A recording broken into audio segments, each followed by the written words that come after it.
दोस्तों, आप सभी नेतरहाट आवासीय विद्यालय से हूबहू परिचित होंगे, ठीक है। और रूबरू भी परिचित होंगे। ये तो नाम सुना ही होंगे कि नेतरहाट आवासीय विद्यालय झारखंड का बहुत फेमस स्कूल है। दोस्तों, यहीं पे वैकेंसी आई है टीचर की, और साथ में आज हम लोग जानेंगे कि कुछ स्पोर्ट ट्रेनर की भी सिलेक्शन किया जा रहा है, उनकी भी लिस्ट आई है। और अगर आप इनमें से भरना चाहते हैं या फिर अगर आपके कोई हैं ऐसे पर्सन जो इससे से रिलेटेड हैं तो उनको भी बता सकते हैं। टोटल 24 पदों पे सिलेक्शन दिया जाएगा, ठीक है, स्पोर्ट में। और वहाँ पे नेताजी सुभाष चंद्र बोस आवासीय विद्यालय में आपका वैकेंसीज हैं कुछ टीचर के पदों पे, ठीक है। चलिए देखते हैं। तो आज 10th 12th ग्रेजुएशन की कोई वैकेंसी नहीं है। आप लोग अगर 10th 12th ग्रेजुएशन है और इस आस से देख रहे हैं कि कहीं हमारी वैकेंसी है, तो सॉरी दोस्तों, आज नहीं है। अगर आप चाहें तो वीडियो को स्किप कर सकते हैं, ठीक है। चलिए मैं पहले ही बता दूं यार, ताकि आप लोग का टाइम वेस्ट ना हो यार। फिर बाद में बोलें कि आप व्यूज़ लेने के लिए केवल वीडियो बनाते हैं। नहीं यार, मुझे व्यूज़ से कोई लेना देना नहीं है, ठीक है। चलिए शुरू करते हैं। नेतरहाट रेसिडेंटल स्कूल नेतरहाट, जो कि लातेहार में है, ठीक है। और देखिए यहाँ पे जो है इंटरव्यू के थ्रू आपको जॉब दिया जा रहा है, किसकी, टीचर की, ठीक है। चलिए देख लेते हैं। तो यहाँ पे बोला गया है कि Netarhat residential school requires few teachers, कुछ टीचर के पद हैं और ये कॉन्ट्रैक्ट बेसिस हैं, ठीक है। पीरियड बोला गया है कि 11 मंथ यानी कि 11 महीने के लिए। अब चलिए देख लेते हैं तो कौन कौन से पोस्ट हैं, ताकि आप लोग भी देख सकें। तो इंग्लिश के 2 पोस्ट हैं, ठीक है। अब बोलिएगा टीजीटी टीचर या पीजीटी टीचर, भाई जानेंगे, थोड़ा सा देख लीजिए, ठीक है। तो डेट ऑफ इंटरव्यू है आपका 11 तारीख। जो लोग इंग्लिश हैं उनका इंटरव्यू होगा 11 तारीख। इंग्लिश के 2 टीचर की आवश्यकता है। फिर हम लोग बात कर लेते हैं तो संस्कृत के एगो टीचर की आवश्यकता है, इनकी भी 11 तारीख को इंटरव्यू होगी। इंटरव्यू यहाँ पे देख लिए। रजिस्ट्रेशन टाइमिंग, तो आपका रजिस्ट्रेशन टाइमिंग इतना से इतना बजे के बीच में दिया हुआ है, और यहाँ पे इंटरव्यू टाइमिंग दिया हुआ है, ठीक है। फिर आपका है हिस्ट्री पॉलिटिकल में से कोई भी एक चलेगा, और इनका इंटरव्यू 12 तारीख को होगा। रजिस्ट्रेशन टाइमिंग दिया गया है यहाँ पे, ठीक है। और इकोनॉमिक्स के एगो टीचर की आवश्यकता है, ठीक है। अब हम लोग जान लेते हैं कि क्वालिफिकेशन क्या रहेगा, सैलरी क्या मिलेगा। तो जनरल इंस्ट्रक्शन दिया गया है यहाँ पे आपको कि application are directed download to application form uploaded on. देखिए अभी हम आपको दिखा देंगे, ये फॉर्म है और उनके वेबसाइट में डाला गया था, उसी को अभी हम आपको दिखा रहे हैं। ये देखिए ये फॉर्म है, ठीक है। All data should be find in capital letter. तो यहाँ पे जितना भी फिल कीजिएगा, field in capital letter, sorry, ये वाला पेज नंबर केवल 3, इसी को फिलअप करना है, ठीक है। और क्या करना है अभी हम लोग जानेंगे। चलिए देखते हैं। पॉइंट नंबर 1 हो गया। नेक्स्ट बोला गया है कि आपका after filling the above form send it principal. तो यहाँ पे आपको ये फॉर्म जो अभी मैंने आपको दिखाया फिलअप करके प्रिंट आउट करवा के इस एड्रेस पे भेजना है। देखिए नेतरहाट आवासीय विद्यालय, पोस्ट नेतरहाट, ठीक है, VIA गुमला, डिस्ट लातेहार, ठीक है, झारखंड। और ये आपको पिन कोड भी यहाँ पे दे देना उसी में, along with photo copy of all required documents. जितने भी आपके डॉक्यूमेंट्स हैं उन सब के फ़ोटोकॉपी भी आपको पिनअप कर देना होगा, ठीक है, पिनअप कर देना है। तीसरा पॉइंट है कि only eligible candidate are allowed to participate on interview. फालतू के वहाँ पे मतलब जो फुलफिल नहीं करते हैं क्राइटेरिया को, वैसे आदमी मत जाइएगा, ठीक है, क्योंकि उन्हें भी परेशानी होती है इंटरव्यू लेने में, और फिर पता चलेगा कि अब एलिजिबल ही नहीं है। तो एलिजिबिलिटी क्राइटेरिया जान लेते हैं अब। 4th नंबर पॉइंट, जो कि हेडिंग लिखा गया है बड़े बड़े अक्षर में, the post is purely on temporary basis for a maximum period of 11 month, ठीक है। 11 महीनों के लिए आपको रखा जा रहा है। ये नहीं कि हमको परमानेंट कर दीजिएगा यार, फिर आपको आ जाना होगा। हो सकता है अगर आप अच्छा पढ़ाते हैं, वहाँ पे पसंद आ गया तो आपका एक्सटेंड किया जा सकता है, ये हो सकता है, लेकिन अभी भी उसके बारे में भी नहीं बोला गया है, ठीक है। फिर बोला गया कि सिलेक्टेड कैंडिडेट टीचर्स या selected teachers will be have to taken part in all जितने भी करिकुलर वहाँ पे एक्टिविटीज़ होंगी उन सब में होगा, और आपको रहना खाना पीना सब वहाँ पे फ्री मिलेगा। स्टाइपन की बात करें तो यहाँ पे आपको देखिए 35,000 लगभग सबका है, 35,750 रुपया सभी का सैलरी है, ठीक है। अब क्वालिफ़िकेशन को ध्यान में रखिएगा, क्योंकि अगर आप इस क्वालिफ़िकेशन को पूरा करते हैं तो आपको दोस्तों यहाँ पे काम मिल जाएगा।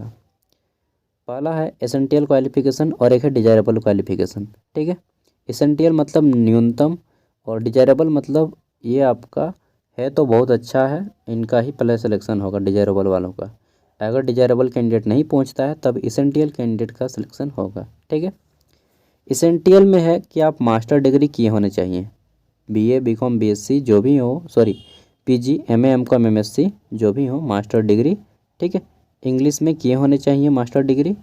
और साथ में बोला गया है कि एटलीस्ट 55% आपका होना ही चाहिए इंग्लिश में, ठीक है। साथ में आप बीएड किए होने चाहिए। और तीसरा है कि आपका competency to teach through English medium, तो इंग्लिश मीडियम की तरह आपको पढ़ाना है। और यहाँ पे नहीं लिखा है इन्होंने कि कोई आप झारखंड टेट पास हो या फिर सी टेट पास हो, कुछ नहीं चाहिए इनको, ठीक है। नेक्स्ट, आपका जो है कंप्यूटर नॉलेज है तो बहुत अच्छी बात है, जिनका कंप्यूटर नॉलेज होगा पहले उनको सिलेक्शन दिया जाएगा। और साथ में बोला गया है कि अगर आप एक्सपीरियंस हैं 3 साल का सीबीएसई में तो भी बहुत अच्छा है। अगर ऐसे कैंडिडेट नहीं पहुंचते हैं तब जाके एसएनटीएल को लिया जाएगा, ठीक है। आगे देख लेते हैं। तो 2 टीचर की तो आवश्यकता ही है, संस्कृत के 1 टीचर की आवश्यकता। यहाँ पे है कि एसएनटीएल में आपका सेम चीज़ मास्टर डिग्री हो 55% के साथ संस्कृत में, और बीएड की डिग्री होनी चाहिए आपके पास, साथ में कंप्यूटर नॉलेज और सीबीएसई में 3 साल की पढ़ाने की आपके पास डिग्री हो, ठीक है। नेक्स्ट है दोस्तों, आप यहाँ पे हिस्ट्री के टीचर की बात कर लेते हैं। तो हिस्ट्री के टीचर में आप सेम चीज़ क्राइटेरिया है कि यार आप मास्टर डिग्री हो, साथ ही बीएड हो, और आपको हिंदी और इंग्लिश दोनों मीडियम को पढ़ाना आता हो, ठीक है। ये बात ध्यान में रखिएगा, हिंदी एंड इंग्लिश दोनों मीडियम, मतलब आप हिंदी में भी अच्छे से समझा सके बच्चों को एंड इंग्लिश में भी। डिजायरेबल की बात करें तो बोला गया है कि कंप्यूटर आपका नॉलेज होना चाहिए और सीबीएसई में 3 साल की पढ़ाई होनी चाहिए। और जिनका सब मैच करता है ना, तो समझ लीजिए एक तरह से कि उनका लगभग सिलेक्शन पक्का है, ठीक है। नेक्स्ट हम लोग बात कर लेते हैं, यहाँ पे हिस्ट्री में पॉलिटिकल साइंस को भी जा सकते हैं, हिस्ट्री और पॉलिटिकल साइंस दोनों को ही जा सकते हैं, ठीक है। इकोनॉमिक्स में दोस्तों, तो इकोनॉमिक्स में बोला गया है कि मास्टर डिग्री अगर आप किए हैं होना चाहिए, साथ ही आपका बीएड होना चाहिए।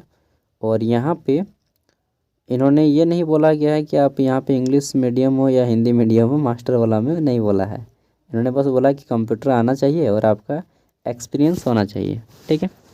अब लास्ट डेट कब है जी फॉर्म अप्लाई करने का, तो चलिए हम लोग लास्ट डेट को देख लेते हैं। ये वाला है, सब कुछ कैपिटल लेटर में ब्लैक पेन में फिलअप कीजिएगा, ठीक है। और इसको फिलअप करने के बाद सभी डॉक्यूमेंट्स, मास्टर डिग्री वाला आपका, ग्रेजुएशन का, मास्टर डिग्री का, 10th 12th graduation master degree, इन सब के सर्टिफिकेट है तो सर्टिफिकेट दे दीजिएगा, और मार्कशीट है तो मार्कशीट। अगर दोनों है तो केवल सर्टिफिकेट दे दीजिए, कोई बात नहीं, ठीक है। केवल सर्टिफिकेट से काम चल जाएगा सबका। बीएड वगैरह जितना है, एक्सपीरियंस वगैरह है तो, और पिनअप करके उसको लिफाफा में भेजना है। कब तक, तो यहाँ पे डेट दिया होगा, एक बार हमको देखने दीजिए दोस्तों। यहाँ पे कहीं पर भी डेट नहीं दिया हुआ है कि आप कब तक फॉर्म भर सकते हैं। दैट मीन्स कि आपको जो है सेम डेट पे ये वाला जितने भी डॉक्यूमेंट्स है वो सभी फिर ये पोस्ट ऑफिस एड्रेस वगैरह दिए हैं यार, मतलब डायरेक्टली आपको यहाँ पे जाना होगा, ठीक है। ये जो एड्रेस है इस एड्रेस पे जाना होगा, और यहाँ पे आपका इंटरव्यू होगा सेम डेट पे। हमको लग रहा है कि जैसे आप 11 तारीख के वहाँ पे पहुँच गए, 11 तारीख को 8:30 से 9:30 बजे के बीच में जो है आपका रजिस्ट्रेशन किया जाएगा, ठीक है। रजिस्ट्रेशन किया जाएगा, वो वाला जो आप सबमिट कीजिएगा फॉर्म अपना, और फिर आपका इंटरव्यू शुरू हो जाएगा 12:30 से 5:30 तक चलेगा, ठीक है। 3 घंटा इंटरव्यू चलेगा, और 3 घंटा नहीं यार, 2 3 4 5 4 घंटा लगभग इंटरव्यू चलेगा, ठीक है। और यहाँ पे मुझे तो यही लग रहा है, यहाँ पे कहीं भी लास्ट डेट का नहीं दिया है, तो लग रहा है कि सेम डेट पे रजिस्ट्रेशन भी होगा आपका फॉर्म सबमिट, और सेम डेट पे आपका इंटरव्यू भी होगा। एक अच्छी बात है कि इतना फास्टली वर्क करेगा, लेकिन ज़्यादा कैंडिडेट हो जाएगा तो फिर दिक्कत हो जाएगा इनको, इसलिए जो डिजायरेबल हैं वही जाएं। और यहाँ पे आप फ़ोन वगैरह करके पूछ सकते हैं डिटेल में, ठीक है। मैं आपको मोबाइल नंबर दिखाता हूँ, अगर यहाँ पे कहीं पे होगा तो मैं आपको देता हूँ एक नंबर, ठीक है। तो ये देखिए वीडियो के जो पीडीएफ का सबसे लास्ट पेज रहेगा उसमें ये आपका नंबर है, ठीक है, नेतरहाट स्कूल का। तो ये हो गया पूरा बात। अब आप लोग अप्लाई करना चाहते हैं तो एक बार फ़ोन करके पूछ लीजिएगा, ठीक है, क्योंकि जितना मुझे नॉलेज था मैंने आपको दे दिया। अब मुझे वहाँ पे डाउट लग रहा है वो इंटरव्यू वाला कि आप एडमिट कार्ड सॉरी सब कुछ फॉर्म डायरेक्ट फिल होगा और वहीं पे डायरेक्ट सेम डेट पे इंटरव्यू होगा, सेम डेट पे रजिस्ट्रेशन होगा, ये चीज़ आपको पूछना है, ठीक है। बाकी जिनको चाहिए वो तो थोड़ा सा मेहनत कर ही सकते हैं। चलिए आगे देखते हैं।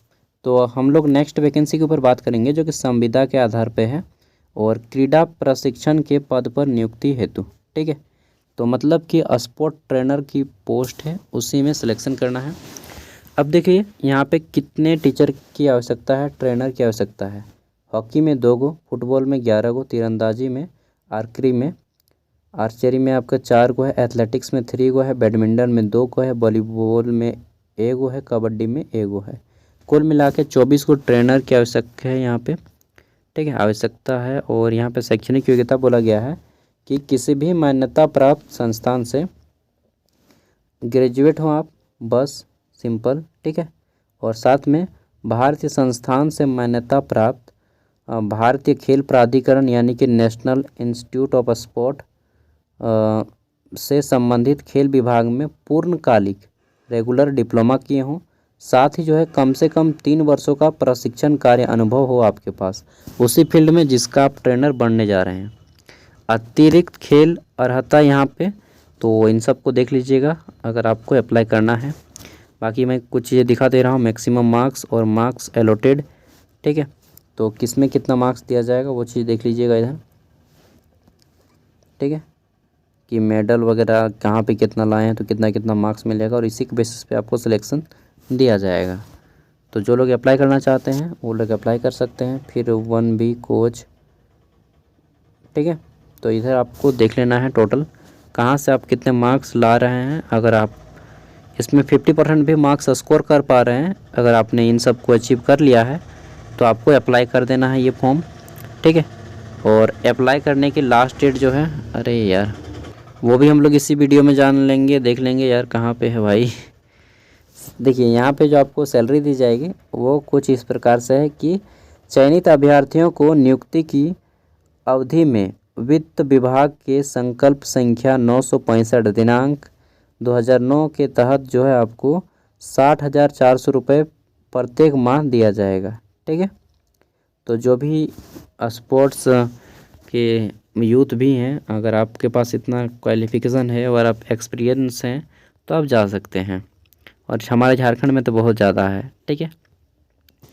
आवेदन की प्रक्रिया, तो देखिए अब आवेदन की प्रक्रिया यहाँ पे बोला गया है कि आवेदक विहित प्रपत्र में पूर्ण रूप से भरा हुआ अपना आवेदन खेल कूद एवं युवा कार्य निदेशालय में रजिस्टर्ड डाक यानी कि स्पीड पोस्ट के माध्यम से अथवा कार्यालय में डायरेक्ट जाकर के आप वहाँ पे भेज सकते हैं, ठीक है। डायरेक्टली आप झारखंड स्पोर्ट अथॉरिटी में चल जाइए रांची में और वहाँ पे डायरेक्टली आप फॉर्म को सबमिट कर सकते हैं। आवेदन समर्पित करने की लास्ट डेट कब है तो 10 जनवरी है, शाम के 6 बजे तक, ठीक है। आवेदन के साथ आपको ये सारे चीज़ लगेंगे जो कि पॉइंट नंबर 9 में बताया गया है। अगर आप भरना चाहते हैं तो इस पूरे के पूरे लिस्ट को अच्छे से एक बार पढ़िएगा अच्छे से, ठीक है। जो है कि पाए गए अभ्यर्थियों का जो है इंटरव्यू आपका इस डेट को किया जाएगा। बाकी अधिक जानकारी के लिए आपको 2 कॉन्टैक्ट नंबर दिए गए हैं, आप इनमें से किसी पे एक फ़ोन करके किसी भी वर्किंग डे पे फ़ोन करके पूछ सकते हैं, ठीक है। आपका ये फॉर्मेट रहेगा पूरा का पूरा, इसको फिलअप करना होगा अच्छे से, ठीक है। और ये अंतिम में जो फ़ोन नंबर है वो नेत्रहाट वालों के लिए है। तो सबका मैं दोनों का PDF एक साथ ही दे रहा हूँ, जिनको जिसकी ज़रूरत है वो वहाँ से उसको ले सकते हैं, ठीक है। तो एक साथ सबका हो गया और आप डायरेक्टली जाकर के फॉर्म सबमिट करें तो ज़्यादा बेटर होगा। बाकी आप स्पीड पोस्ट भी कर सकते हैं। कहाँ, तो ये रहा एड्रेस, email ID है इनका, और ये बिरसा मुंडा फुटबॉल स्टेडियम मोराबादी रांची, ठीक है। कुछ दिन पहले मैं गया था यहाँ पे दोस्त के साथ। चलिए, और ये हो गया पूरा का पूरा तो मिलते हैं नेक्स्ट वीडियो में। अभी तक फ़िलहाल आपका जो है मनरेगा का कोई अपडेट नहीं है, और होमगार्ड का एक अपडेट आया है, लेकिन मैं आज नहीं बताऊंगा उसको, काफ़ी वीडियो लंबा हो गई है, किसी नेक्स्ट डे पे। Thank you, bye.